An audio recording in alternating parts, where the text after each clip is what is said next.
Yo, back at it again. Another episode of Shoot the Shit. Got my man Lan, rock shotgun with me per usual. What's happening, Lan? What's up, A? Another week. Good to be here. Yeah, man. So we're gonna jump right into it. I'm gonna let you have the floor because I know you got some thoughts, some feelings. The boy Embiid, the irony of the situation. Let me just kind of describe it real quick. Diving for a loose ball. Embiid runs into Markelle Fultz of all people, who we want to talk about as well, into his rehab shoulder and suffered.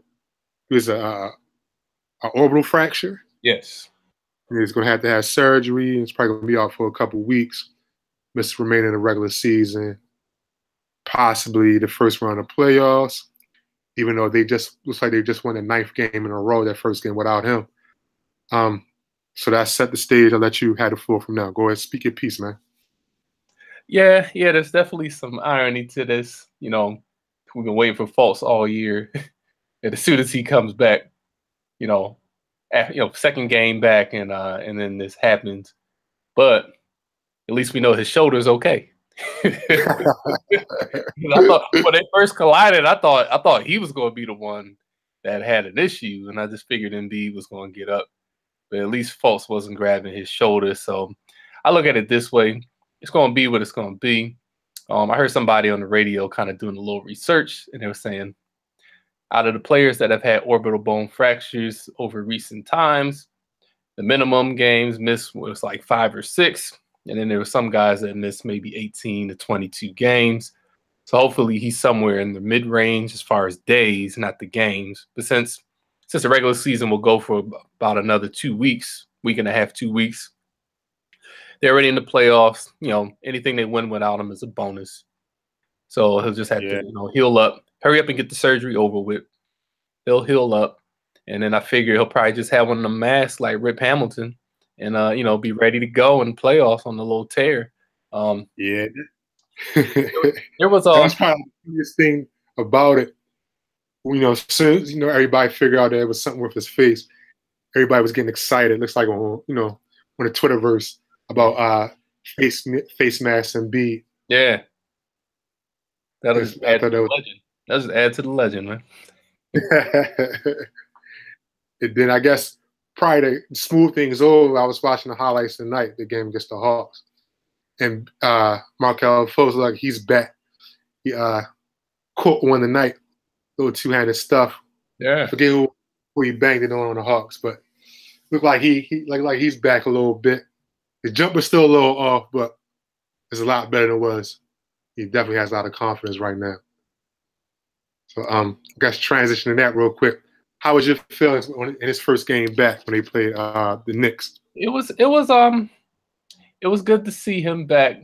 Obviously, I think like his first action was a turnover, but obviously, if you ain't play all season, that's gonna happen. So first play was a turnover, but then he did end up getting a layup and then a couple jumpers later. So all things considered, I was pleased with his effort and with his output, and it gave me something to look forward to.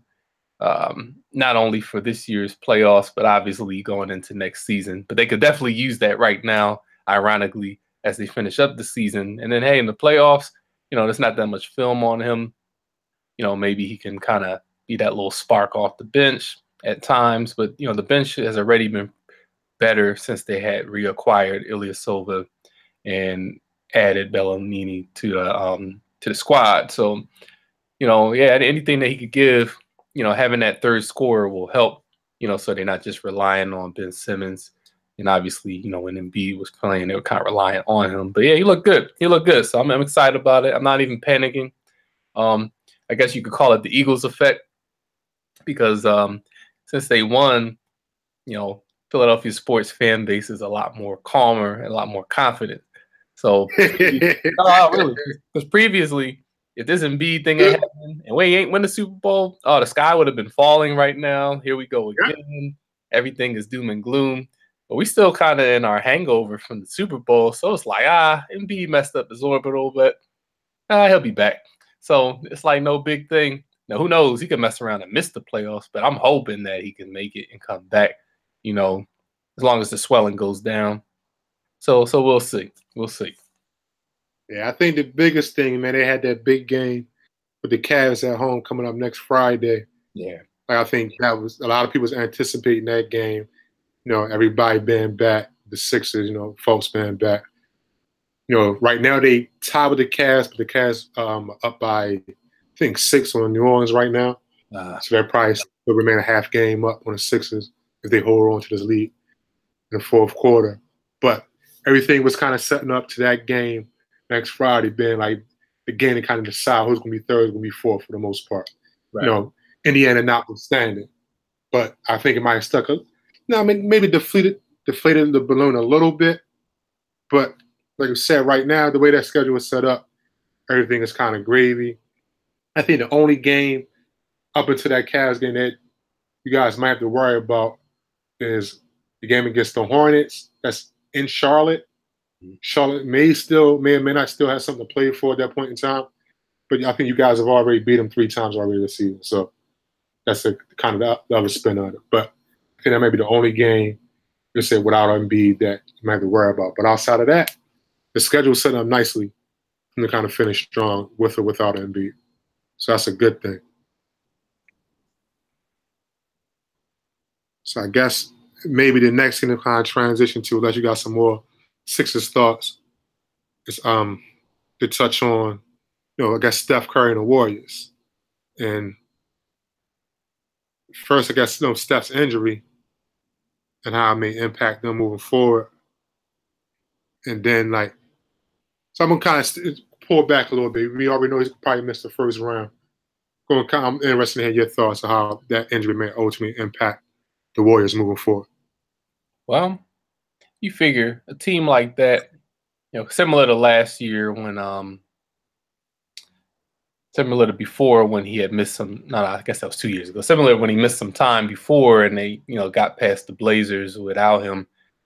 You know, that type of team can pretty much get through the first round, no problem. But once you get to the second round and conference finals, you playing against the best of the best, and they will miss him at that time. Now, obviously, having KD there, it kind of like offsets him being out, but KD being there, he could still hold it down. But what made them so lethal last year was when they had them all on the floor. Anytime that Curry's on the floor spacing, the dynamic of the floor spacing just changes because of his threat as a dribbler and obviously as a jump shooter. Without him, they are a little more vulnerable. I mean, obviously they do still have Klay Thompson, and he's been a little quieter this year because, you know, with the more depth they've had, you know, he's kind of taken the backseat since Durant. I mean, yeah, since Durant's been there. But he's shown in the past he could turn it on at any time. So they'll probably be fine, you know, going up until second round. You know, it's really going to matter pretty much when they get to play Houston. I'm not sure who they would match up with if they got to the second round as of now, but obviously the biggest threat for them would be Houston. And without Curry, I think Houston beats them anyway, but without Curry, I think they definitely beat them. And I'm not even sure if Draymond Green is back now or not. I know he was out for a little bit too. Yeah, he played last night. Okay.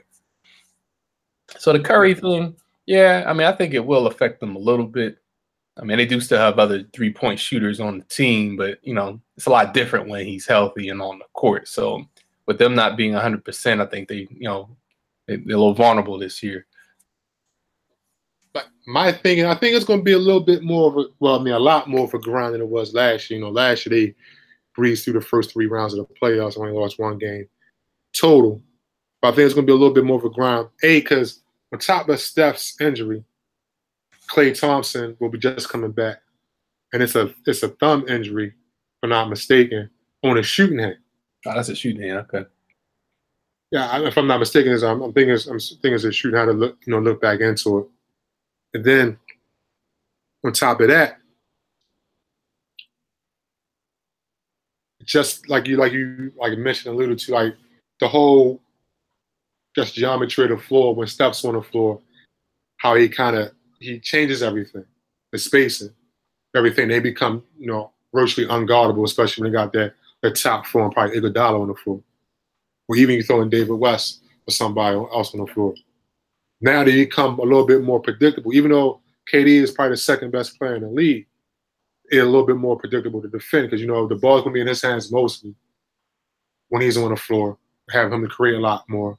They probably run a lot more isolation than they probably would do when Steph is on the floor. Then you don't have that, that card in your back pocket where you run the Steph, KD pick and roll, whether it's KD is a ball handler or Steph is a ball handler, it was virtually unguardable because you can't switch it and you can't go under it.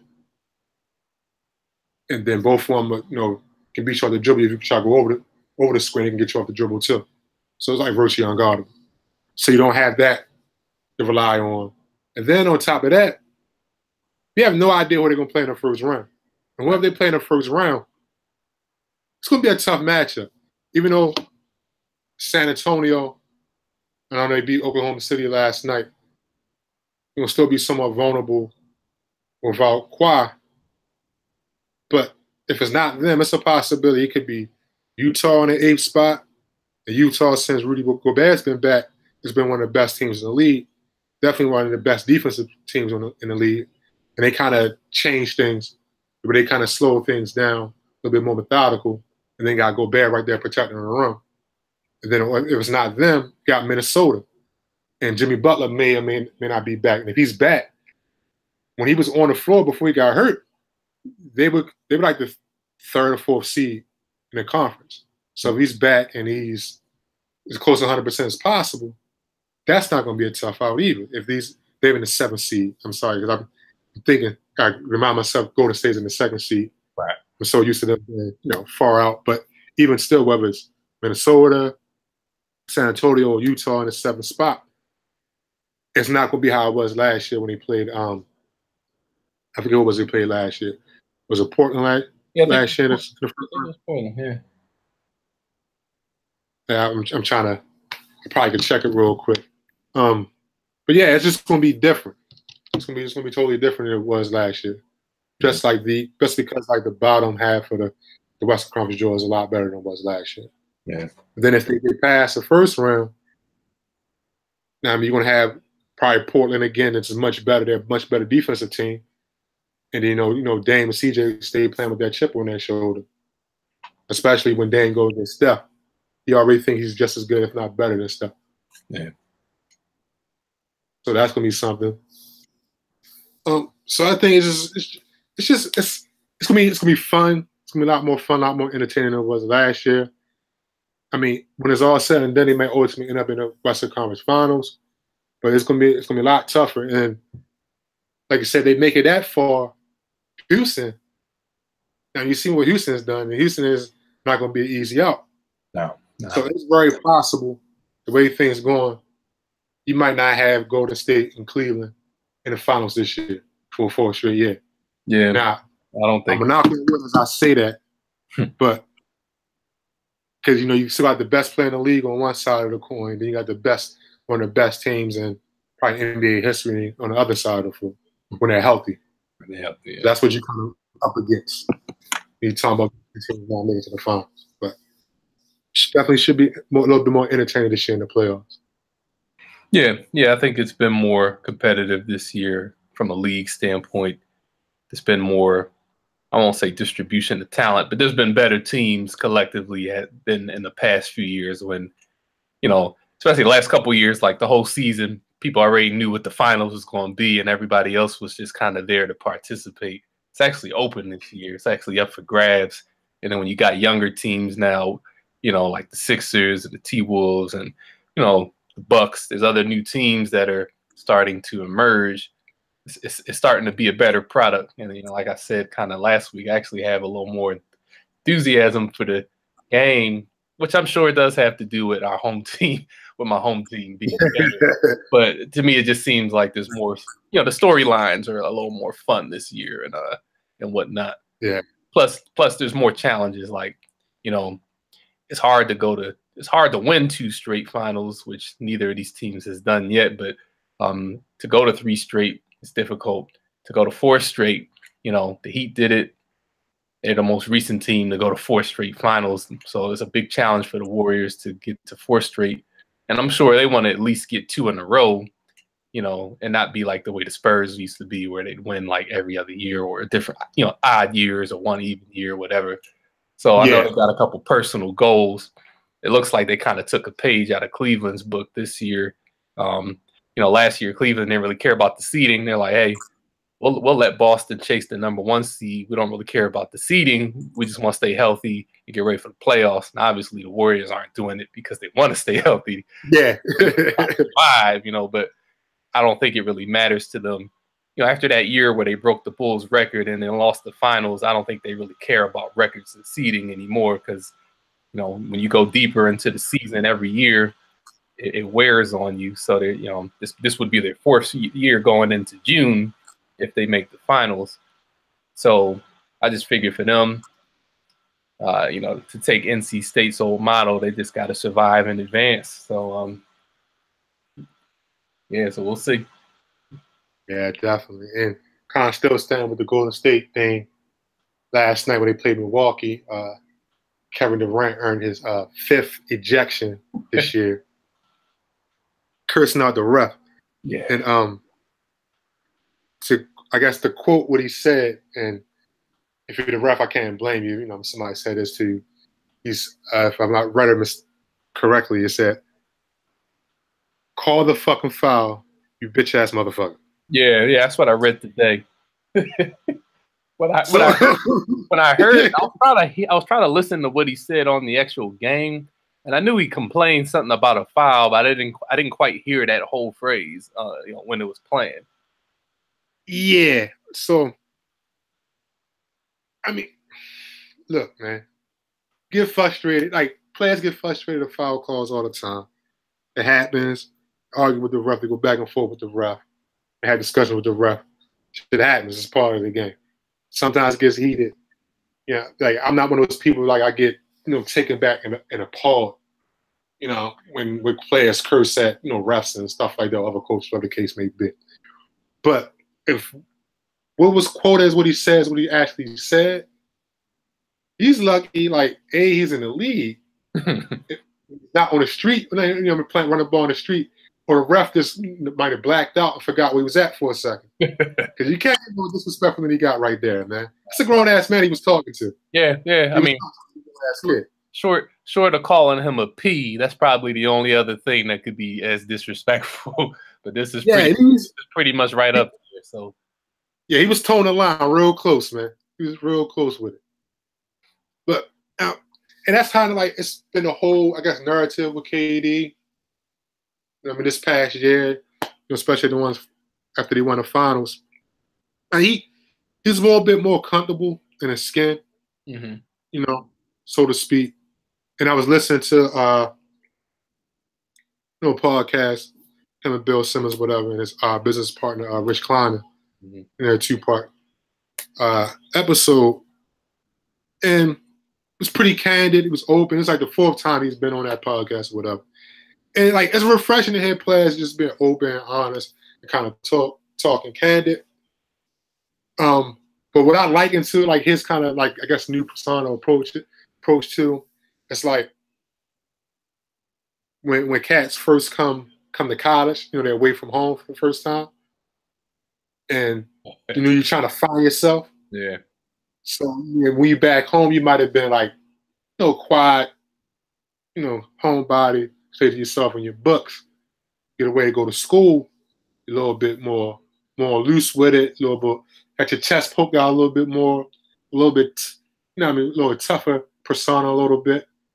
You know how it was when we was in school. Like, it was, you know, those cats like that. You can kind of tell that's how it was or whatever. And, like, you know, back then when we was young, it was annoying because it was obvious. Right. But, you know, you get older, you kind of take a step back. All it is, you know, is cats trying to find themselves and trying to figure out, you know, where they kind of fit into things. And I think that's where he's at right now because, you know, spent the first 10 years, you know, Seattle, Oklahoma City, you know, went to Texas for that 1 year. And like we talked about with the interview with him and Michael Beasley with Chris Haynes, he was the type of cat in the gym, basketball, that's it. Bombs, stuck to himself. That was it about him. So now, like, he left his comfort zone, stepped out of his comfort zone. He's in, Oakland, San Francisco area, or whatever. Pretty much on his own now. Kind of smell himself a little bit. Yeah. And that's fine. That's great. But I think after a while, it may, wear a little bit thin. It might become, people might feel as though it might be a shtick and not really him truly being who he is. And this might be who the new KD is. It is what it is. But I just find it funny, that's, kind of the approach, direction that he's gone in. And I saw a clip. I don't know if you saw it. This homeboy, Nick Wright, that's on Fox Sports 1. Mm-hmm. He was talking about KD and the ejection last night. He was talking about how, KD's approach and his attitude and all this stuff, whatever, him getting ejected, it's kind of like taken away from appreciating KD's game, which I think is a little bit extra, a little bit drastic to that point. But apparently, like from KD's podcast and kind of what I heard before, him and Nick Wright, it kind of have like a love-hate relationship. It's like their relationship is like Skip Bayless and LeBron, so to speak. Skip Bayless try to find any chance he can to take a dig at LeBron. Yeah. So, but you know how the talking heads, you know how it is. But I'm interested in hearing your thoughts and your views or any observations. You notice how KD is maybe now since he's been in Golden State as opposed to how he was before in the past when he was in Oklahoma City and he was a cat that you could bring home to mama. KD's nice and all this type of thing. What are your thoughts about that? Yeah. It's funny that you mentioned the thing about people going to college and finding themselves, because I definitely thought of him like kind of remind me of like some suburban cat that tries to go to school and now he's acting like he's from the mean streets of, Philly or in this case, DC. I know he's from the DC area, but I'm not quite sure. I think they grew up like, was it Marlboro or one of them little areas right outside of DC, like in PG, right? You pretty much from PG? Yeah, PG kind of see Pleasant. I mean, it's not the best neighborhood, no. I mean, it's not, of course, it's not like, down, it's not like DC, but close it's enough. not the best. Yeah, it's close enough. Probably like akin to being in like Derby or Chester compared to Philly or something, right? Yeah, like Norristown, that type shit. Yeah, okay, I got you. So this is the thing. It's kind of funny. It's kind of funny mentioning all these people and not to get too far ahead, but from when he came into the league, he started to become one of my more favorite players to watch, and part of it kind of was his person. It was his play, but also his personality. Probably kind of in the same way that I kind of like Grant Hill, like pretty much just like a nondescript guy that goes out and plays, fairly humble, and he pretty much was that way for a while. I think him being humble was almost to a fault because it prevented him from being the alpha on that team, as we saw in that finals when they lost to the Heat, and even after, where I would always look and go like, he should be demanding the ball. Like, if you don't say nothing, Westbrook's gonna take it, but you should be demanding it as the top guy. Like, look, give me the ball. But he would never do that. So that when Westbrook would gun or whatever, you could tell he was starting, even before he left, you could tell it was getting on his nerves. You could tell he was starting to get a little upset. But I never got that impression that he would ever sit with him and be like, listen, like, this is how it needs to be. And he wasn't the type to be like, it's my team. And not that you have to say it literally, but he never seemed to have that confidence before for whatever reason. So him leaving there and going to Golden State definitely gave him more confidence. It's almost like it gave him too much confidence, in my opinion. Like, he's like, we went from one extreme to another. I can appreciate. Yeah. From an entertainment standpoint, he kind of embraced the bad boy role or the villain role. Because LeBron was the same way. LeBron was like this guy that was liked by everybody. And when he went to Miami, he became a villain. And you could tell it didn't really sit with him that well when that season first started, and pretty much that first year. But after that next season, he something clicked, and he went like, look, if you want me to be the villain, I'm going to embrace being the villain, and I'm just going to go all in. He started playing his best basketball when he stopped worrying about what other people thought. So I kind of think it was the same way with Durant. Like, he went to Golden State last year. It was just like, screw it. I don't care what anybody thinks. I'm going for mine. And it seems like he still has that chip on his shoulder, even though he won already. Because most people would have validated him last year. You won, you vindicated. All right, fine. It was, we gave you a lot of heck. We gave you a lot of grief for leaving, but we see how it paid off. He came back into this season as if they didn't just win the championship. So it's like it kept carrying over. And it's like, to me, it kind of seemed a little extra. Kind of remind me of like, when Hulk Hogan switched to the NWO. It just don't quite fit. Like, he's playing this part, it's entertainment, but it's like, you just not the optics. I'm just not used to seeing him in this role. Like, it don't quite fit him as much as he might try to be it. So exactly, I just see Hollywood Hulk with the Beijing dye on his beard and dressed in all black every time that KD has these outbursts and tries to be like a tough guy. And I'm like, you're anything but a tough guy. Like, you're almost 7 foot. Physically, you probably are imposing in your demeanor and stature, but I'm like, you're anything but tough. Could you imagine him pulling this stunt back when like Sheed, who was also the technical king, Sheed, or one of these other cats was still playing? Like, they would pull his card in a second. So it's like easy for him to be this type of guy in today's NBA, in my opinion, and how it might have used to be. But it don't really seem that authentic. But I'm like, hey, if that's what you're going to be, that's what you're going to be. But something definitely turned me off when he went to Golden State. And it wasn't just because he joined, the evil empire, so to speak. It just didn't fit him. I didn't think he was being himself. But maybe this is really him, and he just held back all this time. I don't know. Yeah. So you said a lot. So a couple of things I'm kind of working reverse order. I think because I was listening to a podcast that him and Bill Simmons or whatever, he's generally a lot more happier now. He's comfortable. Like, he's starting to understand kind of like his place and where kind of basketball kind of fits in to everything. He got all these different ventures outside of basketball, like business ventures that are fairly successful. It's going to kind of set him up for his rest of his future. When he's in his 40s and his 50s, and he has that focus. So I think that's probably put him in a good space. And he kind of come to terms with the fact that, look, basketball is a game. I'm really, really good at it. Like, I won a championship. Like, I don't have these burdens anymore.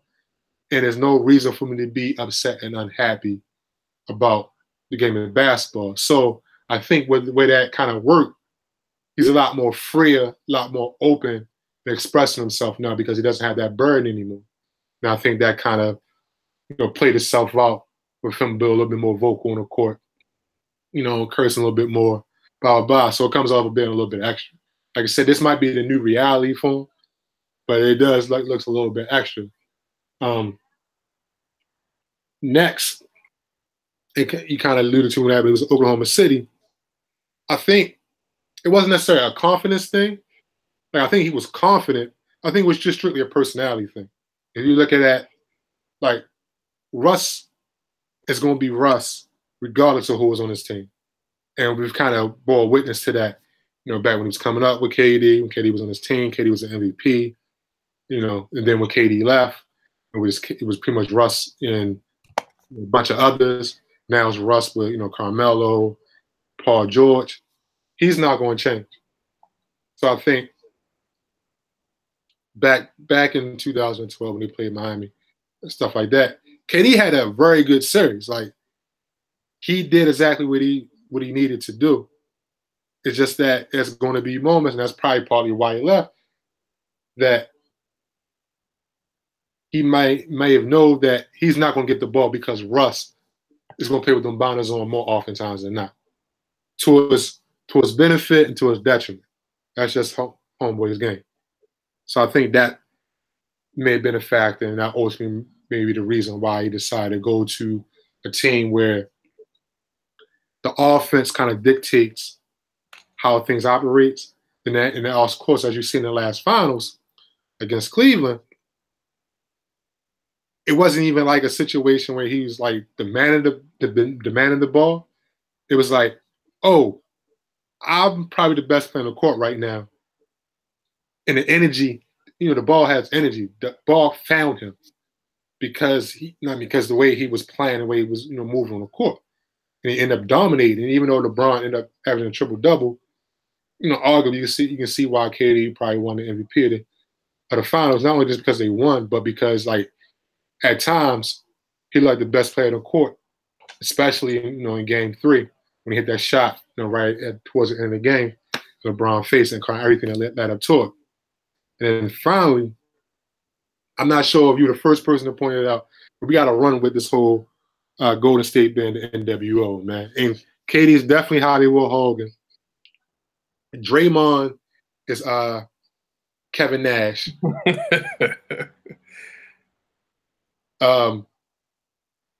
Who that's Clay's? I think I'm going with Clay and Scott Hall. Okay. And Steph being X-Pac. X-Pac, forgot about X-Pac. I mean, he got to be X-Pac. X-Pac was a little dude. You know what I mean? Flying over the ring, doing all the little stuff. He was the one that kind of tied everything together. So I think Steph probably fits that role, like a little dude, the unassuming dude, the kind of, and yeah. And I'm thinking I go back and forth with Draymond being Scott Hall, Kevin Nash, because Kevin Nash, because Kevin Nash was the face of the NWO. Yeah. But Scott Hall was the one who popped this shit. He was the one who always finessing all the time. So Draymond got a little bit of both of them in him. You know what I mean? So I don't know, but definitely is an NWO vibe with them, man. And I guess and Zsa can be who can Zsa be, man? I'm trying to think back at the old NWO, man. We gotta find a role for Zsa, man. Man. Maybe Zsa can be the NWO Sting. Remember how they had the original Sting, then they had the fake Sting? Yeah. Down the NWO, Sting was down with which one was which. I think Zsa's the fake Sting, man, the NWO Sting. You know what I mean? Just kind of playing that the odd man role or whatever.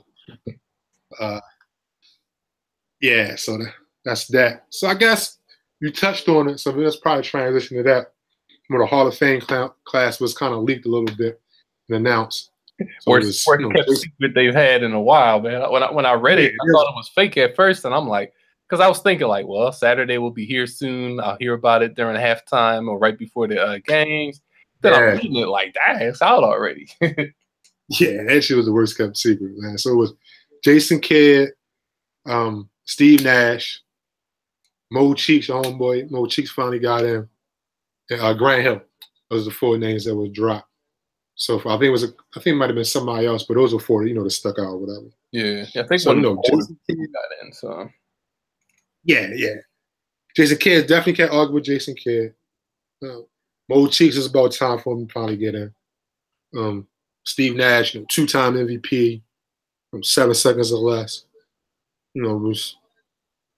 His style of play kind of changed the game a little bit when he was at his peak. Yeah. Over in Phoenix. Grant Hill. Grant Hill is probably the one. Most conversation. Me and the homeboy Hector had a little back and forth about the validity of Grant Hill being in the Hall of Fame. Yeah. But my thing is always like, look, I know he got hurt. He missed, good chunks of his career. It was like 2.5, 3 years of his career because of injuries. Yeah. He kind of accumulated or whatever. Yeah. Whatever. But he had a pretty long career. So longevity has something to do with it. But then, if we really remember how he played or look at when he played, he had his peak, his first 6 years, man. And this is part of my argument. You can pick a year during those 6 years. He was arguably one of the 5 best players in the league. Oh yeah, he was killing it, man. He was killing it. Like his first 6 years before the injury, you already knew. Like people already were saying he's gonna have a Hall of Fame career, and obviously he still had to play some more years. But he was like, to me, he kind of like redefined the small forward position during that mid-90s. Obviously you had Pippen already as like your prototypical small forward, but then he came in like a more athletic version of Pip. Even had that mid-range jump shot. He was one of the few guys that used to still use the glass. It was just like fun to watch his style of play. And then of course he had the defense too. So Yeah, and his first step was ridiculous, man. Woo! Yeah. Like that crossover, by you, man. Like this first step was no joke. Every single time, man. You get the ball, ISO, hesitate, crossover, bang, gone. Like it's tough, man. But like I said, like those 6 years, and then even after all the injuries, his first full season back, he made the All-Star team again. Yeah, he had a resurgence. He definitely had a resurgence after what could have been a career-ending injury. Yeah. So it's like, look, the injuries are injuries, but dude, like now, like one of my arguments was that dude was a Hall of Famer. After those first 6 years, anything after that would have just been extra, would have been great onto his legacy. Yeah, like it was undeniable. Like he was an elite player during that time of his career. And that's part of I think that's part of the equation of being a Hall of Famer. Like if you were elite at your position or on the floor for a stretch of years during your career, that's Hall of Fame worthy. Like most players, their prime of their career is only about 6 or 7 years. Yeah. Tops. You know, LeBron has kind of skewed things a little bit. You know, he in his 15th year, you don't know when his prime start, and it doesn't look like it's going to end anytime soon. Then kind of same thing with MJ. You know, he had a couple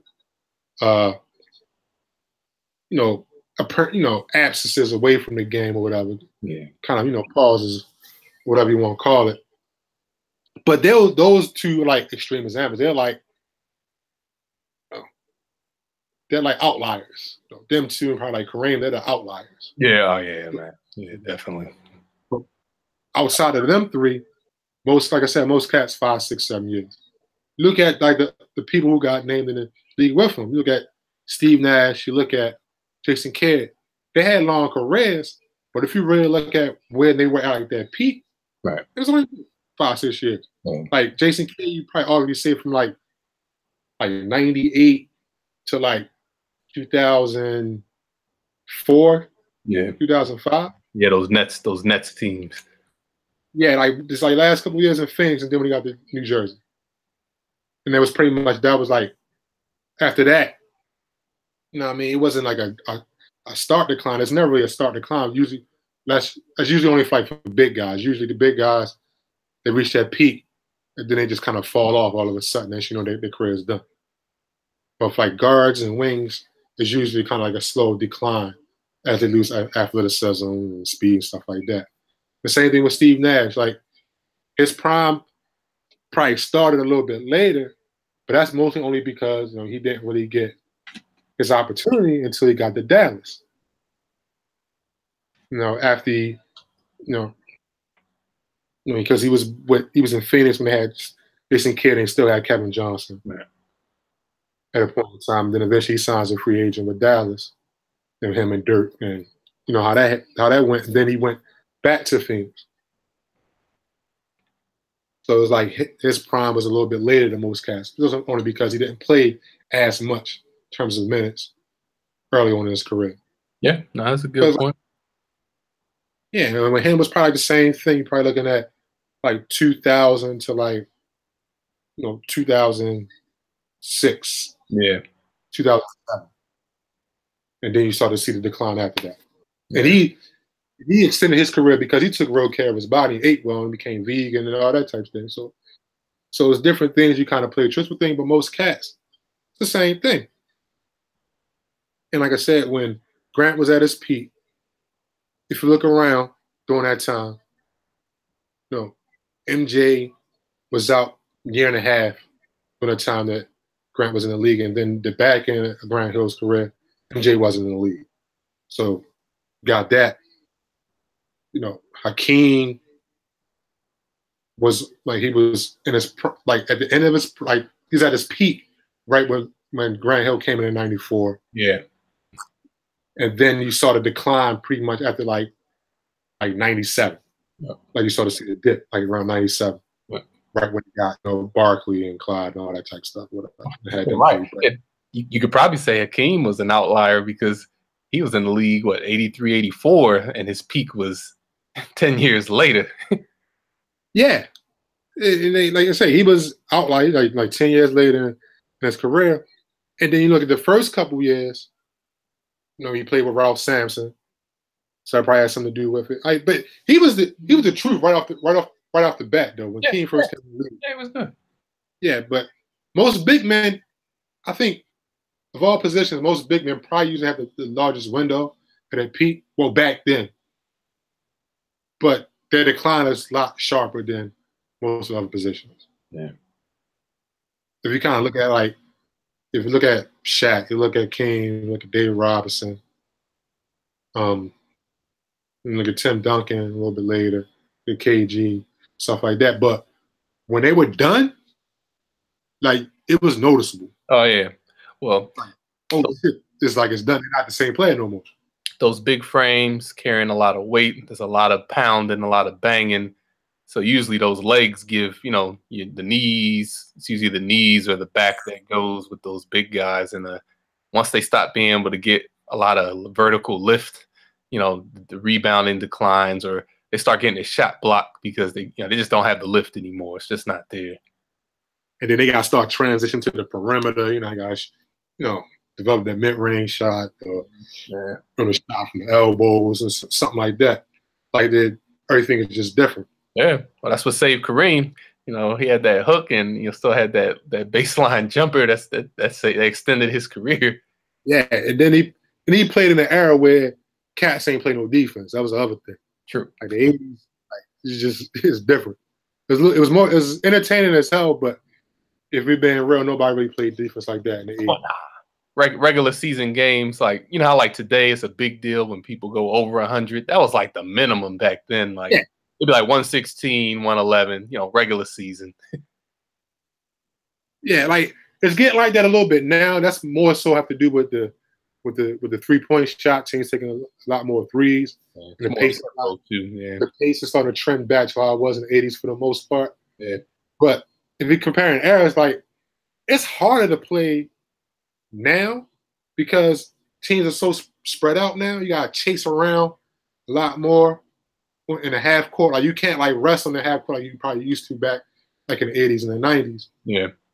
And then with the pick and roll too, it's you constantly bang. If you're on defense and your team's screening, you constantly banging into somebody, or you got to switch, or you got to go under the screen, over the screen. It's it's a lot. It's a lot more vigorous to play. This kind of style of basketball defensively than it may have been in the past, especially back in the 90s and the early 2000s when everybody trying to play inside out, taking mid-range shots. The paint is congested, a lot more isolation, so a lot more people standing around. And even as they kind of change the rules with the defensive fouls, with the offensive 5 seconds, whatever the case may be, different rules like the defensive 3-second rule, all those types of things. It didn't happen until teams woke up and said, aha, 3 points is worth more than 2 points. Maybe we should take more of these 3-point shots. Maybe we should spread the floor a little bit more. But I know a lot of cats, especially cats our age, they feel otherwise, kind of hold on to their youth. How it is when they watch it. But me personally, especially when I go back from time to time and go on YouTube and try to watch older games, I gotta shut it off, man. I can't watch a lot of those older games, man. This shit is not entertaining unless it's an older playoff game when it's a little bit more, I guess, more intense. Most of the time, them things are slugs, man. Yeah. It's hard to watch. Not a lot of ball movement, not a lot of player movement, man. It's a lot of isolation. Yeah. But, that same time frame when I fell in love with the game. So I'm not going to shit on it too much because, probably me growing up watching basketball, then it's probably why we're sitting here on this podcast right now. So. Well, yeah, you need to take from it and, but you just calling it like you see it, so. Yeah. But to get back on the Hall of Fame tangent, yes. My point of pain is with that. My man Webb's still not getting in, man. Yeah. Like,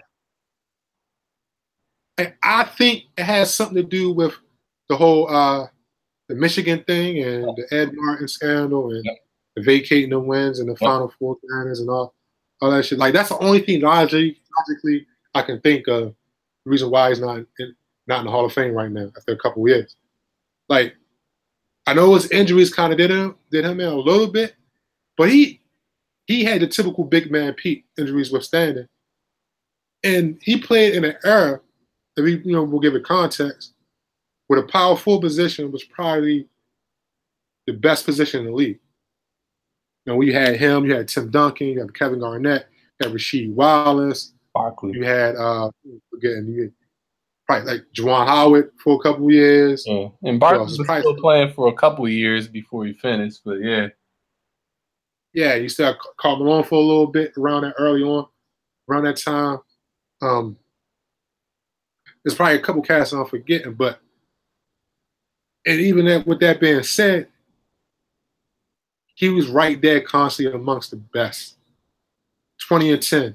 A handle the ball, can play defense, and one of the best passing big men, ever in NBA history. You compare him to his teammate for a lot of years, Divac, compare him to Bill Walton, those type of cats. Like him on the elbow, playing with that Sacramento offense, that Princeton offense that Rick Adelman had. Picking teams apart, the elbow. If he can't find a cutter, him just turning, facing up, and knocking down that shot. And then you still can kind of put him on the post, on the mid post, and run the offense through him with his back to the basket. Like he can handle the ball. But if he can grab the rebound on a break and start the fast break, and he would take it coast to coast or lead the fast break and find somebody driving to the basket or somebody spotting up like Peja Stojakovic on the wing. Like, I can go on and on about him. Then on the top of the fact, we want to touch a little bit talking about influence. Him in the Fab Five. Yeah. Freshman, sophomore year, they're making the back-to-back national championship games. And the irony of everything, I kind of think I threw it out there too.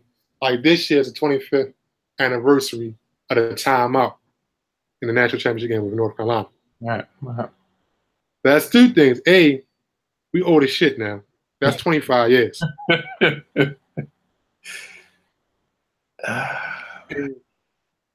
It's secondly, that's probably that's a whole generation of cats that came up. That probably doesn't mean anything to them at all. It doesn't resonate with them at all because they weren't even around to sit. Nope. Like that's crazy because I can remember me watching the game, my parents' living room. Yeah. I shaved my head, dog. Dog, I have a big ass head. Dog. I have a big ass head with a long face. So my bald head isn't like an average bald head. But that's how dedicated of a fan I was to the Fab Five, dog. Yeah. Nah. I was heartbroken, man. Face planted in the carpet, dog. Down there in tears. I was heartbroken. You thought I would have played for him, man. When they lost that game. I remember that game. I remember that game. I actually fell asleep right towards the end because I remember waking up going, "What happened?"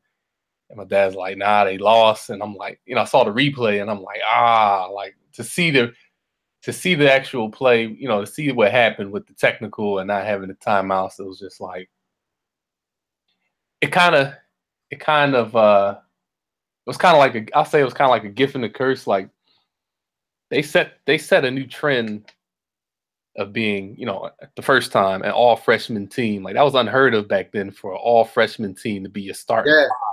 That's back when upperclassmen were king and nobody left early except junior year. So to have a starting five of freshmen, let alone go to the finals, that was a big deal. And like you said, these guys were influential. They were trendsetters, even with the culture, wearing the baggy shorts and the black sneakers and kind of being these almost like the bad boys of college. It was like they brought on this new era. Take it a step further, how we kind of fuse things together.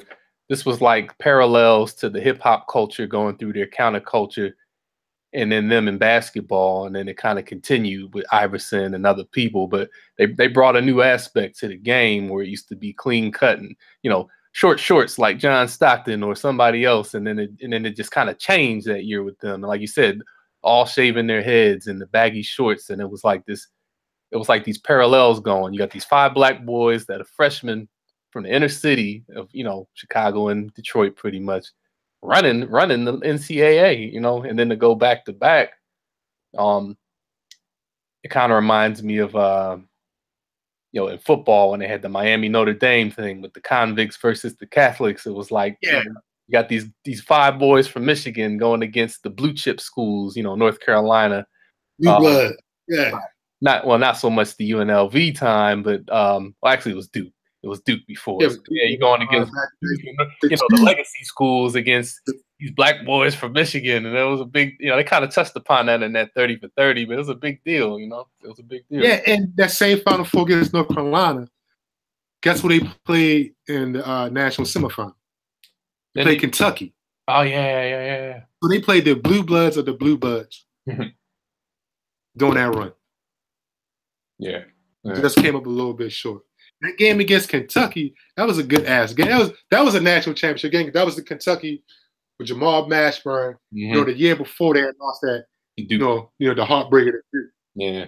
So they were back. They had a chip on their shoulder. Jamal Mashburn was probably one of the best players in college basketball that year.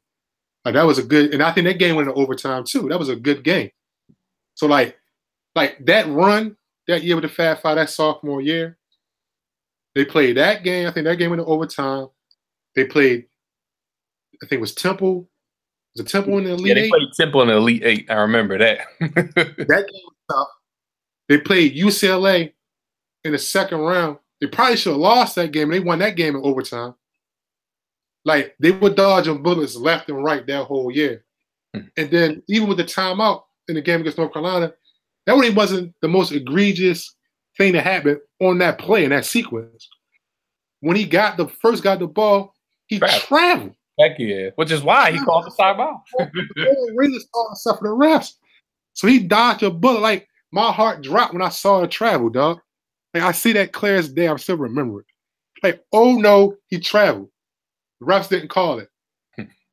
Okay, like you still got a chance. You still got a chance. Why is he dribbling to the corner? Man, this is 13-year-old me, 13, almost 14-year-old me watching this. Like, what is he doing? Why is he dribbling to the corner? He's trapped. Why is he calling a timeout? What is going on? They don't have any more timeouts. Oh my God, the game is over. They got a technical foul. That was like the chain of events. Like, I still remember the clear as day. I still feel it, man. Like, I feel like the 13-year-old me right now, talking through it and reliving it right now. You want to take a pause real quick, man?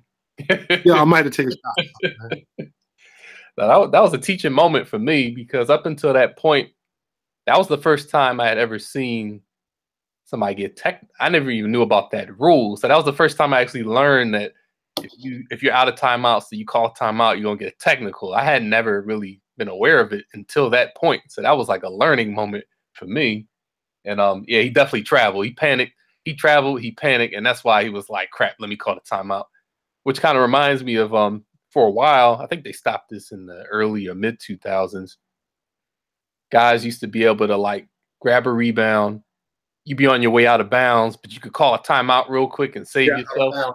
And then they finally got rid of that. Like, nah, because people used to always bail themselves out of a situation. You're about to fall out of bounds, or you run and die for the rebound. You call a timeout. Half of it was the coaches were getting mad because you burned in timeouts they didn't want. But then I guess the league, well, I guess the NCAA decided it wasn't good for. I don't know what the ultimate reason was, but I remember them scrapping it. Just to do it. Sometimes I think they be making up stuff just to go, just as they go along, man. I don't know what's up with the NCAA, man.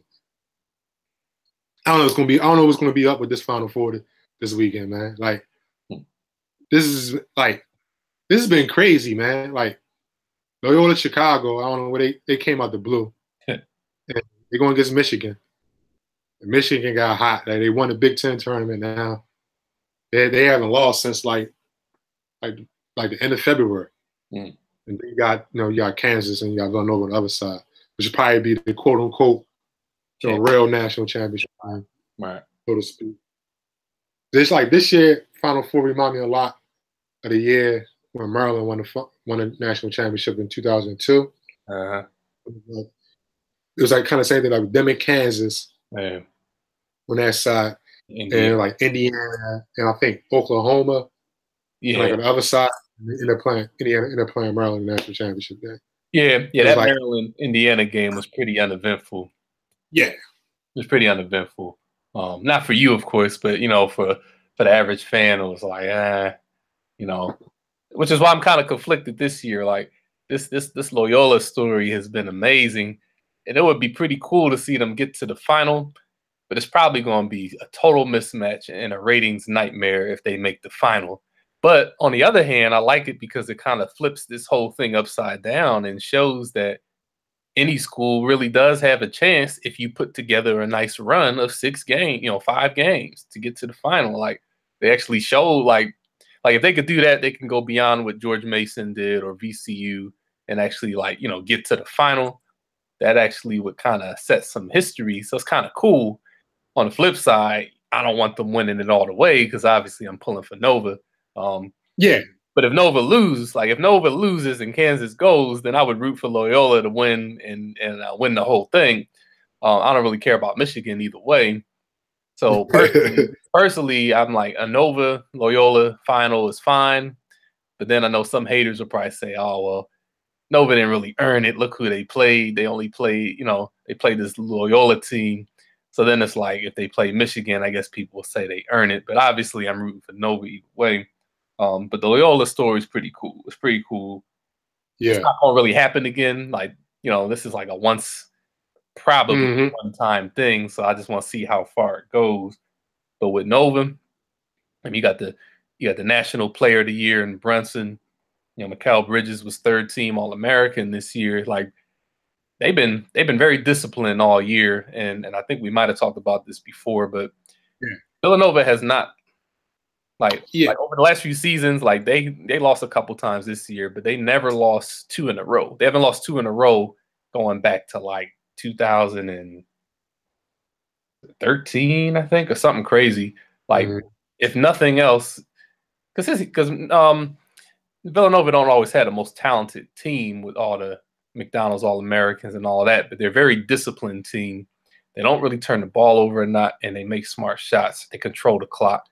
So I kind of expect them now. But Kansas got a few bruises, though. Kansas got a couple bruises on that team that does kind of concern me. But North Carolina probably had a few that year too. So I'm just figuring that Villanova could use their basketball smarts to overcome the physical mismatch. But we'll see.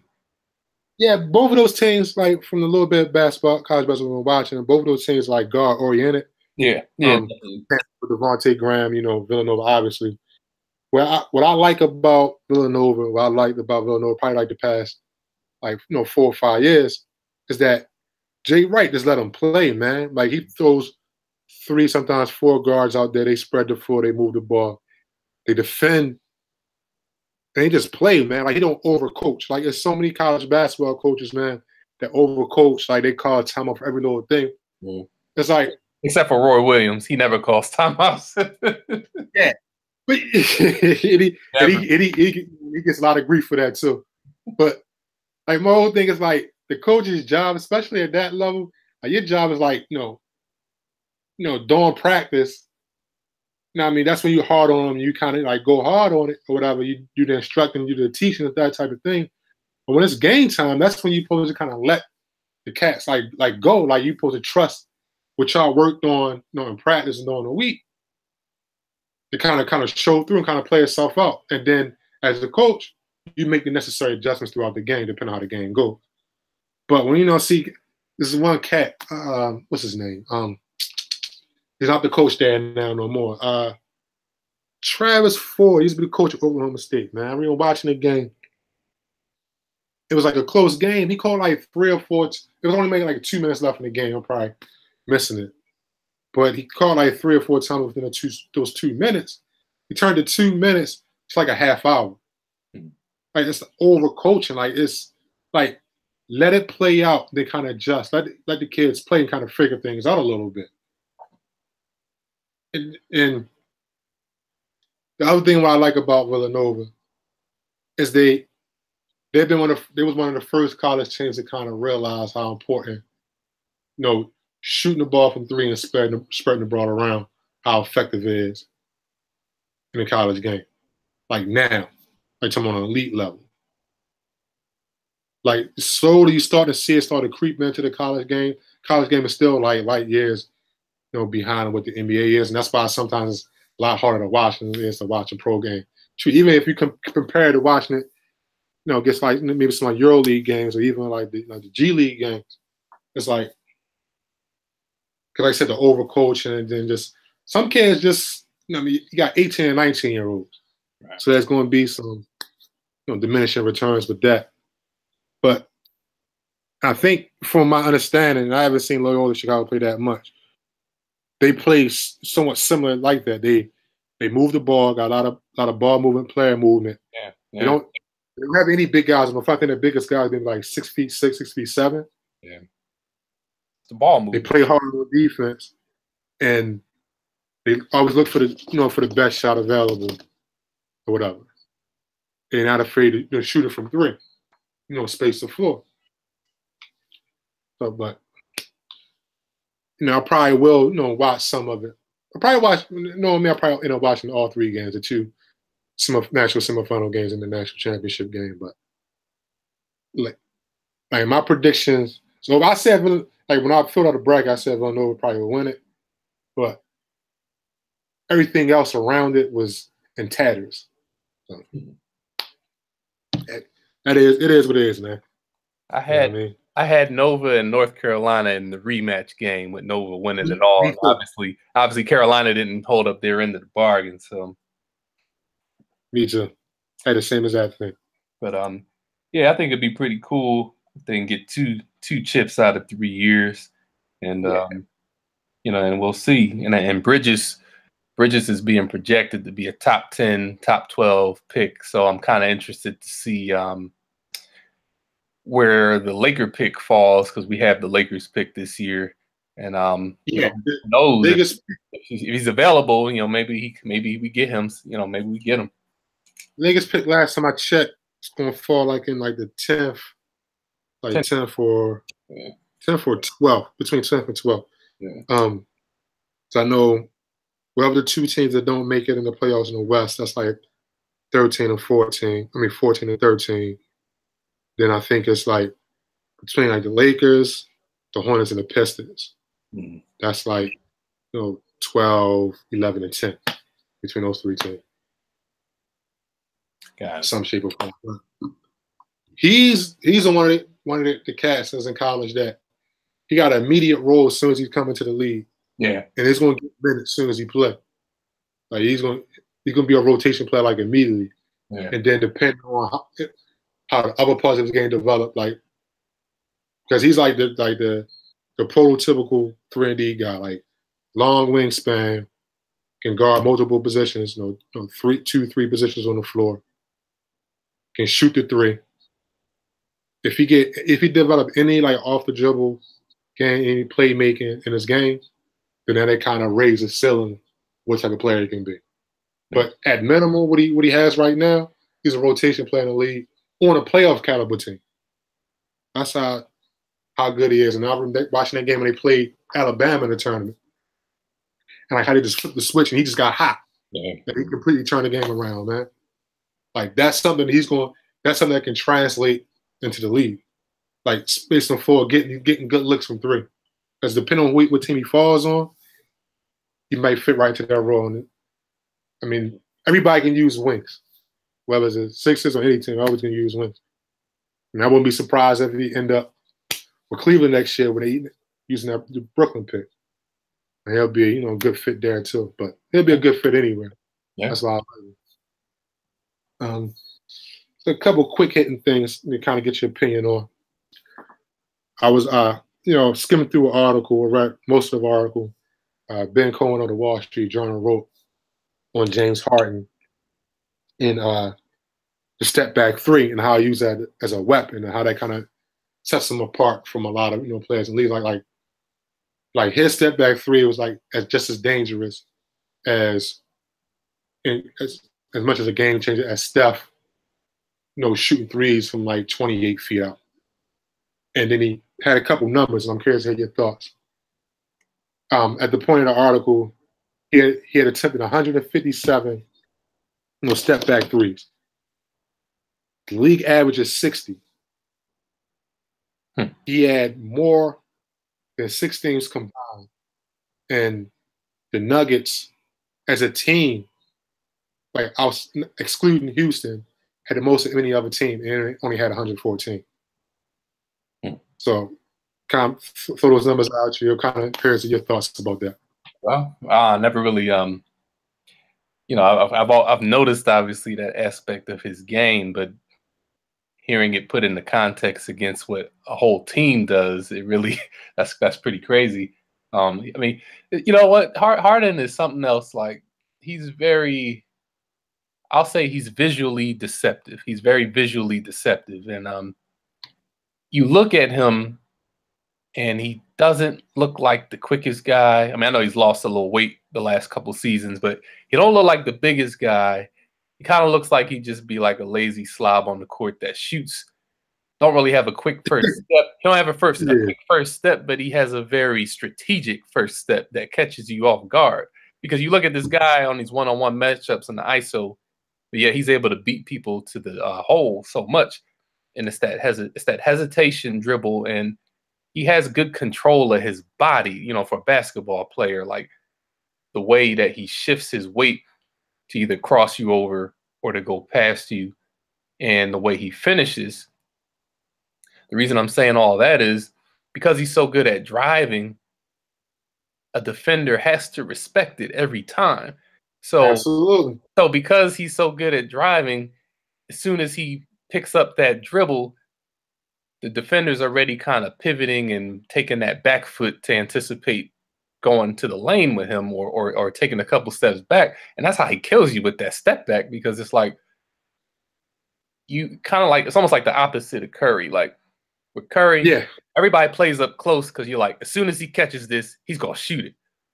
But with Harden, it's like, let me get ready because he might drive past me. And he might. But he's so multi-dimensional. It goes back to the beginnings of basketball. When you first get trained in basketball, and the coach will tell you the triple threat, right? And you hold the ball for the triple threat. You might pass it, you might shoot it, you might drive. He like embodies the triple threat. And most people take his driving as the first option. But he'll kind of read your body language and your position. And if he can tell that you're about to step away, that's it, man.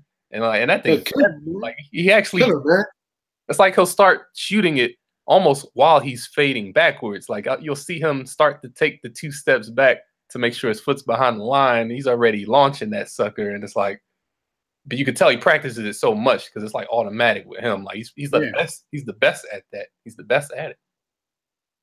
And then it's like you mentioned, like you alluded to, like his handles is ridiculous, man.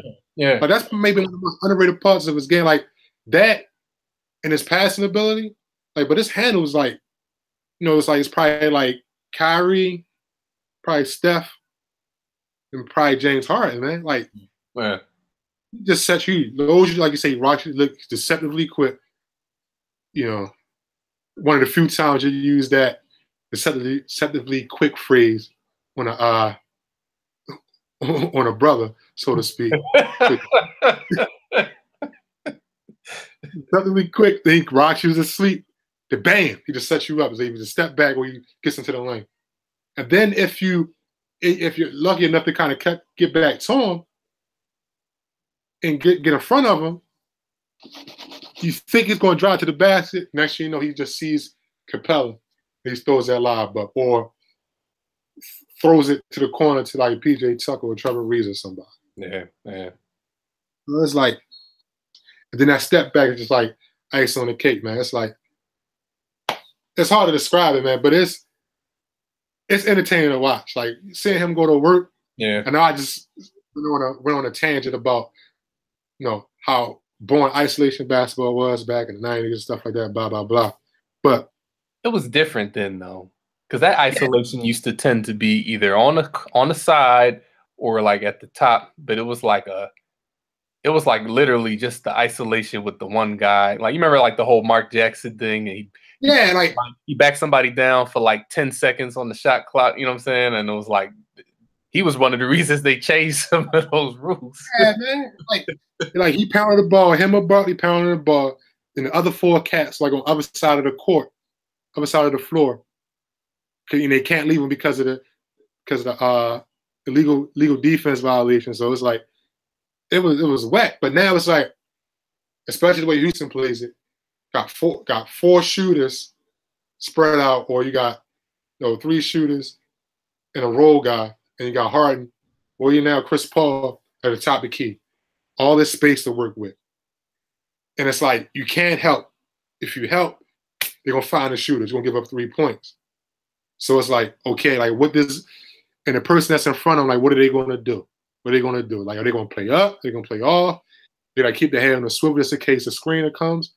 It's like it's all these different options. It's chess. It's not checkers anymore. It's chess. Yeah. And he's like the best at it, man. He just exploits that shit.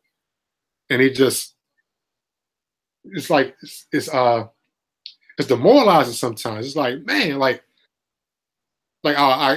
cut off his drive. He gave me with a step back 3. When I'm playing for the 3, he gets in the lane and he gets fouled. He goes to the line. Yeah, he knows how to draw the foul. Or I don't foul him, but somehow he finds Capella to throw a lob. Or man, I cut all that off, and then we get help. But he finds the person. He finds where the rotation is coming from, and he finds open shooting in the corner. So it's like, what can you do? But I just like when I read that article or whatever, and I saw those numbers, I just thought that was interesting, kind of putting everything in context and like kind of make things a little bit more sense and make you appreciate this style of play a little bit more. Yeah. And one last little quick hitting thing I want to get your opinion on. So this is kid, Darius Brazley. He's a McDonald's All-American. Originally committed to Syracuse. He decided to decommit from Syracuse and decided to go to turn pro and go straight to the G League. Mm. So I wonder what your thoughts on that, and you think they may slowly start to become a trend. Oh, they're a lot. Oh, he's gonna go to the G League, you said. Yeah. So he would have been at Syracuse next year. They've been a freshman next year. Oh, so they're allowing them to take them straight in then? No, well, the rule for the G League is you got to be 18. Ah, okay. The NBA rule is 19, a year removed from your high school graduation class. G League is just 18.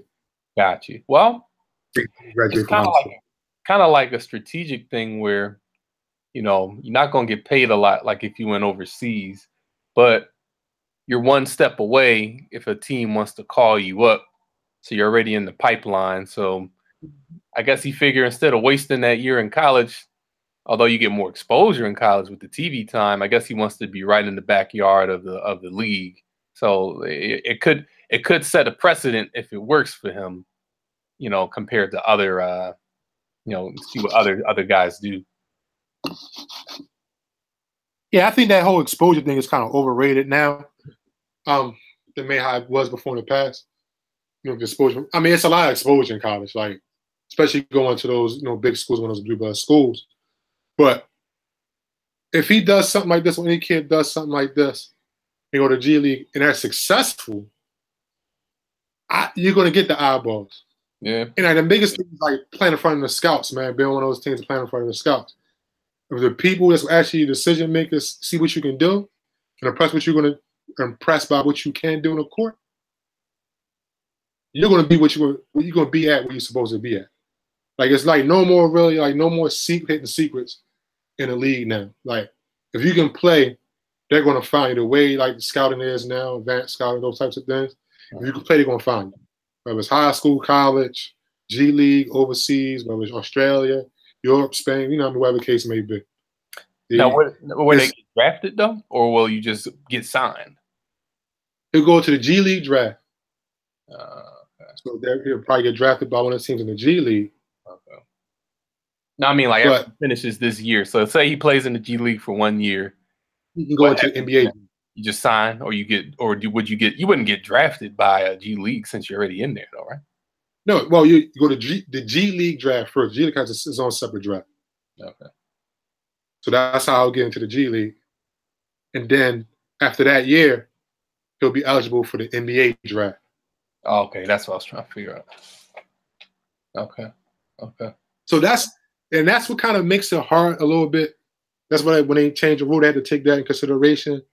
Because think about it, like if it was more cats from college or high school, whatever, cats from high school going to the G League. So now pretty much all the teams in the G League, they're affiliated with an NBA team now. Right. So you draft a kid or whatever in the G League, you work on them, develop them, you give them time. Even though you have the inside track, but you may not have the opportunity, for the first day to actually draft them to the actual NBA team. Mm. That's like probably the only catch with it. It's a little bit different, from baseball. Like they draft you, send you to the minors, and then you go through that farm league system, and then you come up. Right. You want to be league team. So they might have to change the rule. But first things first, before they get to that, all 30 teams need to have their own G League affiliate. Yeah, I know before there was like 1 or 2 teams that were still sharing, and they were trying to finish that up. Yeah, nobody's sharing. It's like 26 teams in the G League. Okay. If I'm not mistaken. Like 24, 26, I forget. I know the Wizards, their team is coming soon. Right. I forget who else is coming soon too. But pretty much the teams that don't have G League teams, G League affiliates, they send them to the G League, but they have to find one of the teams that's willing to accept them. Right. So, which is stupid because you go into a different franchise, a different system, different coach and stuff like that. You don't have no control over the situation for the most part. So hopefully those teams that don't have it, start to wise up, make it that sooner rather than later. And then you have a true minor league system. But I think that's the last thing. Unless you had any interesting tidbits or anything. Yeah. In the college game, they didn't confirm it, but the reports was saying that Temple men's basketball coach Fran Dunphy, it's going to be his last season coming up. Then he's going to hand it over to Aaron McKee, who's been the assistant coach for a couple of years now. Yeah, so I thought that was kind of interesting because, anybody that's familiar with Philly basketball remembers Fran Dunphy from when he used to coach UPenn. And he had a lot of success with UPenn coaching in the Ivy Leagues. And then when John Chaney stepped down, it was supposed to go to Nate Blackwell, who was an assistant coach, but he got caught up with substance abuse, and that fell through. So then Dunphy took the job and left UPenn. And then within his first couple seasons, Temple did make the tournament a couple times, but they couldn't get past the first round. And they finally did get past the first round, but they've been in a little bit of a drought in recent years. And it's been noticed that Temple hasn't really been able to sign a lot of local talent over the years. They're in the NIT this year, and they played against Penn State first round. Penn State got 7 guys from the Philly area on their team. And I'm like, man, these are guys that should be coming here.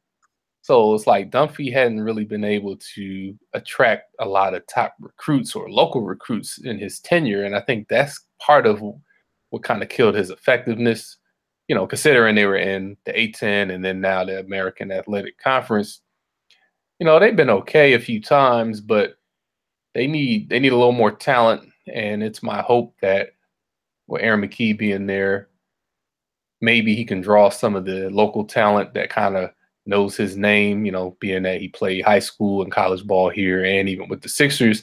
Hopefully he can retain some local talent.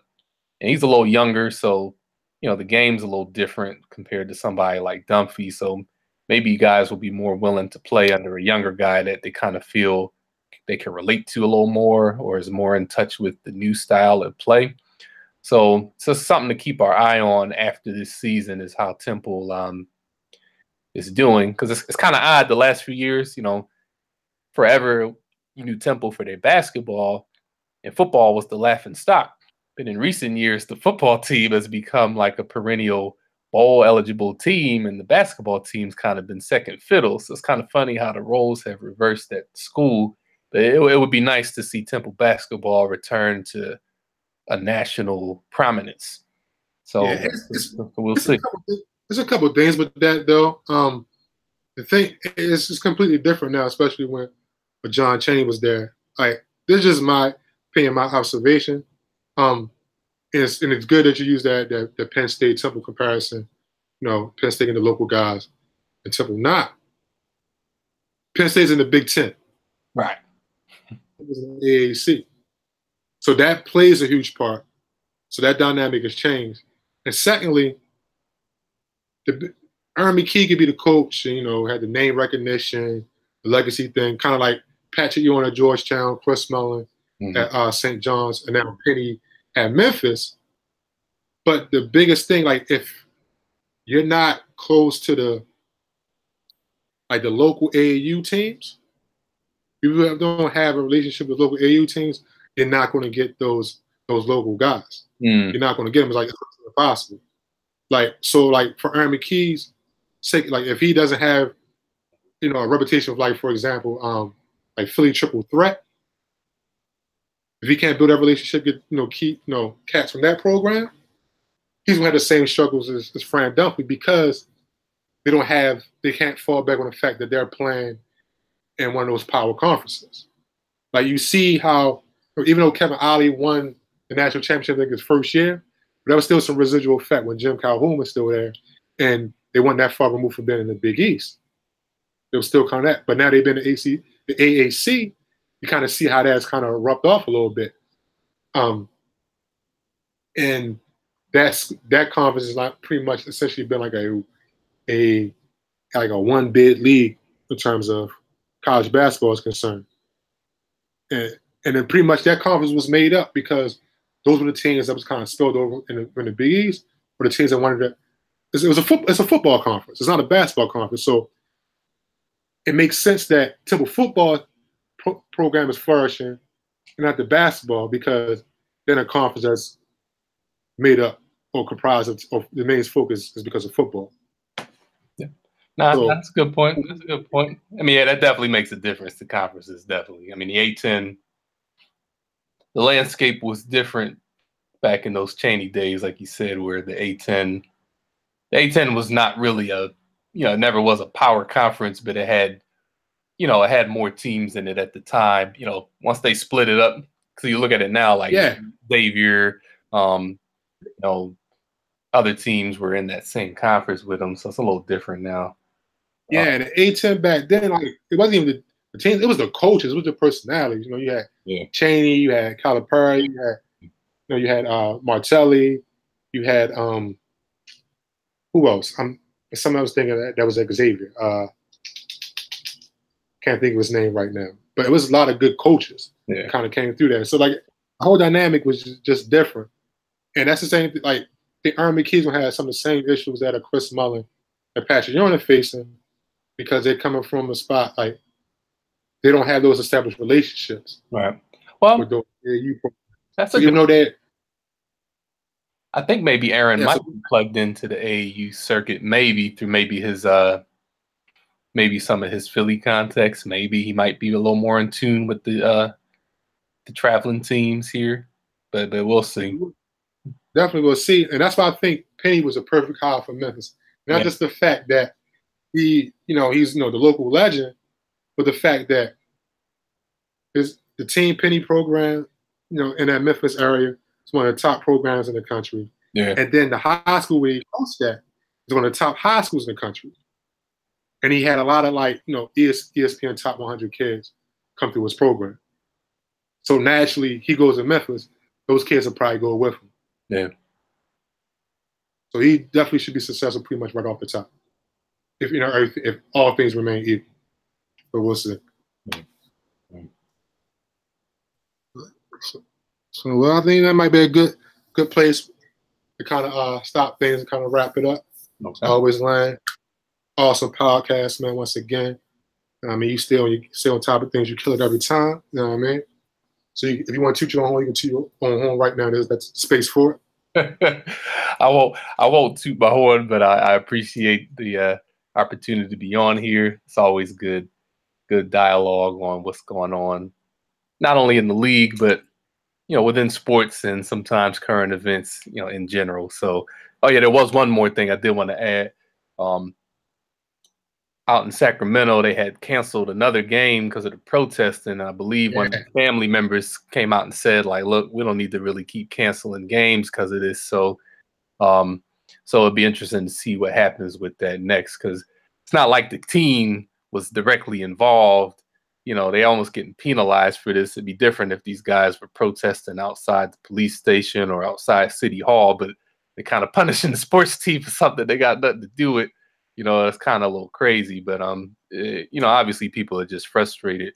But it was interesting. I think it was his brother. I think it was the brother of the victim that came out and kind of said, like, we can kind of scale back and not block the arena, because of what we're fighting for. So it would be interesting to keep an eye on.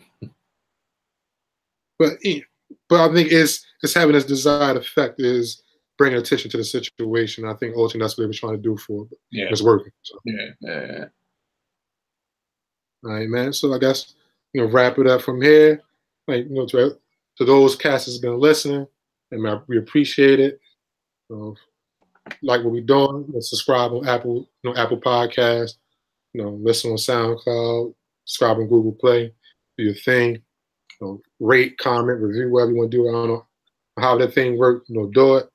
I mean, we'll be back in next week or whenever, whenever we got the time. And I guess we out. That's it, man. All right. Peace. All right, peace.